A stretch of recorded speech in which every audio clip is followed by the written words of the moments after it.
కేటీఆర్ పై కాంగ్రెస్ నేతల వ్యాఖ్యల్ని ఖండిస్తున్నాము. మైనంపల్లి భాష మార్చుకోవాలి అంటున్నారు ఎమ్మెల్యే వివేకానంద.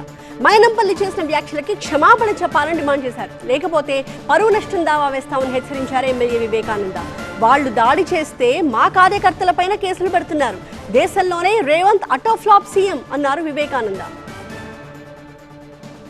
మీరు సిద్దిపేటలోకి వెళ్ళి మా పార్టీ నాయకుడు హరీష్ రావు గారి ఆఫీస్ పైన దాడి చేసి మళ్ళీ వారిని పెట్రోల్ పోసి తగలబెడతా అని చెప్పి హెచ్చరిస్తారు.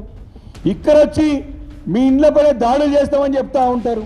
పోలీసులు నిద్రపోతురా అని చెప్పేసి మేము ప్రశ్నిస్తూ ఉన్నాం. ఎస్, రెడ్ బుక్లో రాసుకుంటామని చెప్పినాం. తప్పకుండా ఈరోజు ఎవరెవరైతే అధికారులు కానివ్వండి, ఎవరెవరైతే నాయకులు కానివ్వండి మిత్త మీరి వ్యవహరిస్తూ ఉన్నారో, ప్రజాస్వామ్యబద్ధంగా కాకుండా దౌర్జన్యాలకు పాటుపడుతున్నారో తప్పకుండా వాడిని నోట్ చేసుకొని పెట్టుకుంటాం. సమయం వస్తుంది.